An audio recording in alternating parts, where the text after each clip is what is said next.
Do you enjoy spending meal times outdoors in the sun, but you have a garden parasol like this? Then I've got you covered.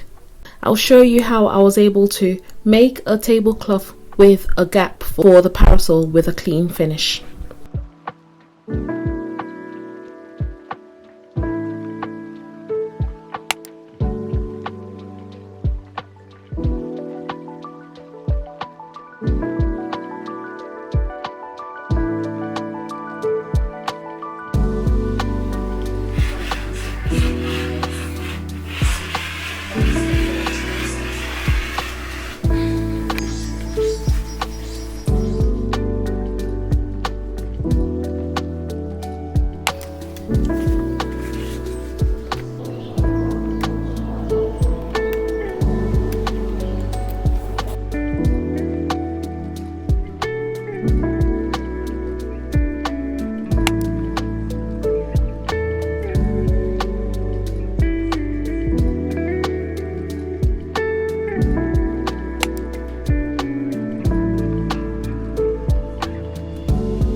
Okay, I know, you might be thinking the easy option would have been to cut out the hole, but after a few washes, the fraying threads would become an eyesore and it'll probably get on your nerves.